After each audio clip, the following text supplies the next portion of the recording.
एक बार एक बहुत बड़ा आदमी एक गुरु जी के छोटे से आश्रम में गया।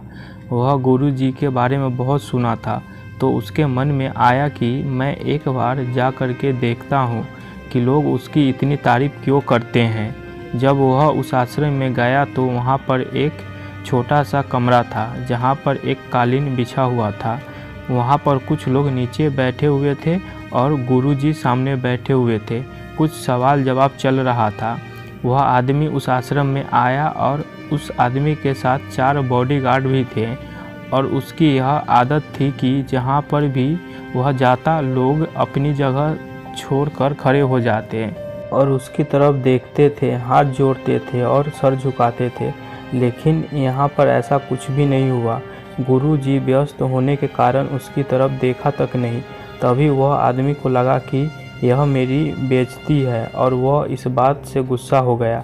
आदमी ने थोड़ा गुस्से से गुरु जी की बात को बीच में काटते हुए कहा कि मैं आपसे कुछ कहना चाहता हूँ। गुरु जी ने उसकी तरफ देखा और बोला, आप थोड़ी देर रुकिए, पहले मैं इनके सवाल का जवाब दे दूँ, उसके बाद मैं आपसे बात करता हूँ। तब तक आप अगर चाहे तो बैठ सकते हैं। बस गुरु जी की इतना कहने की ही देर थी। वह आदमी का चेहरा गुस्से से लाल हो गया और फिर उसने अपना सारा गुस्सा उस गुरुजी पर निकाल दिया। अभी तक वह आदमी बहुत तमीज़ से आप कह कर के बात कर रहा था, लेकिन अब वह तू तड़ाक पर उतर आया। वह आदमी ने गुरुजी को कहा, तुझे पता भी है मैं कौन हूँ और तू किससे बात कर रहा है? गुरुजी ने उसकी तरफ देखा और कहा, मुझे इससे कोई फ़र्क नहीं पड़ता है कि आप कौन हैं, लेकिन आप जो कोई भी है, अगर आप चाहते हैं कि मैं आपके सवाल का जवाब दूं या आपसे बात करूं तो आपको कुछ देर रुकना होगा। गुरुजी की यह कहते वह आदमी गुस्से से पागल हो गया और वहीं सबके सामने चीखने चिल्लाने लगा, अब मैं तुझसे तेरी असली औकात दिखाऊंगा। तूने मुझसे पंगा लेकर के ठीक नहीं किया।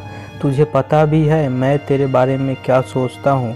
गुरुजी ने फिर से उसकी तरफ देखा और बड़े ही प्रेम से कहा कि मुझे इससे कोई फ़र्क नहीं पड़ता कि आप मेरे बारे में क्या सोचते हैं। आप जो चाहे वह मेरे बारे में सोच सकते हैं। फिर वह आदमी ने गुरुजी से कहा, तू चाहे सुनना चाहता है या नहीं, लेकिन मैं तुझे यही सब के सामने बताऊंगा कि मैं तेरे बारे में क्या सोचता हूँ। तू कोई गुरु नहीं है, तू एक बहुत ही घटिया इंसान है, तू एक ढोंगी है, पाखंडी है और यहाँ पर जितने भी लोग बैठे हैं उन सबको बेवकूफ़ बना रहा है। तेरा बस एक ही मकसद है, इन लोगों की जेब में जितनी भी पैसा है वह सब तेरे पास आ जाए। तू अपने फ़ायदे के लिए इन लोगों को इस्तेमाल कर रहा है और अब मैं तुझे नहीं छोड़ने वाला हूँ। पूरी दुनिया के सामने तेरा पर्दाफाश करके रहूँगा। लेकिन उसके इतना बोलने के बाद भी हल्की सी मुस्कान गुरुजी के चेहरे पर बनी रही। यह देखकर वह और भी तिलमिला गया और उसने कहा, अब बहुत हो गया, अब मैं यहाँ 1 मिनट भी रुकने वाला नहीं हूँ। लेकिन अभी भी तेरे पास मौका है। अगर मुझसे माफ़ी मांगनी है या मुझसे कुछ कहना है तो कह सकते हो। इतना सब होने के बाद भी गुरुजी के चेहरे पर एक मुस्कान थी और वह बिल्कुल शांत थे। और फिर उन्होंने अपनी आंखें बंद करी और फिर गुरुजी ने अपनी आंखें खोली, हाथ जोड़े और कहा कि मुझे आपसे कोई गिला शिकवा नहीं है। आपके लिए मेरे मन में कोई भी गलत ख्याल नहीं है। जो भी मेरे बारे में आपने कहा वो आपकी अपनी सोच थी, तो मुझे आप में कोई भी बुराई नज़र नहीं आती है। मुझे आप बहुत ही भले इंसान लग रहे हैं। और गुरुजी के इतना कहते ही वह आदमी का दिमाग 7वें आसमान पर पहुंच गया। उसके चेहरे पर एक अजीब सी खुशी थी, क्योंकि गुरुजी ने वही कहा जो बाकी सब लोग उस आदमी को कहते हैं। और वह खुशी खुशी उस आश्रम से अपने घर की तरफ चला गया और जाकर अपने पिता के साथ में बैठ गया। वह आदमी के पिताजी ध्यान में थे। उन्होंने पूरी ज़िंदगी सिर्फ लोगों की सेवा करी और बदले में कुछ भी उम्मीद नहीं किया। तो थोड़ी देर बाद जब उन्होंने अपनी आंखें खोली और देखा अपने बेटे को अपने साथ बैठे हुए, तो उनके बेटे के चेहरे पर आज एक अजीब सी खुशी थी जो आज से पहले उन्होंने कभी नहीं देखी। फिर उसने एक एक करके सब कुछ बताया कि आज क्या हुआ, किस तरह से वो आश्रम गया और वहाँ पर क्या हुआ, उसने क्या कहा और गुरुजी ने क्या कहा।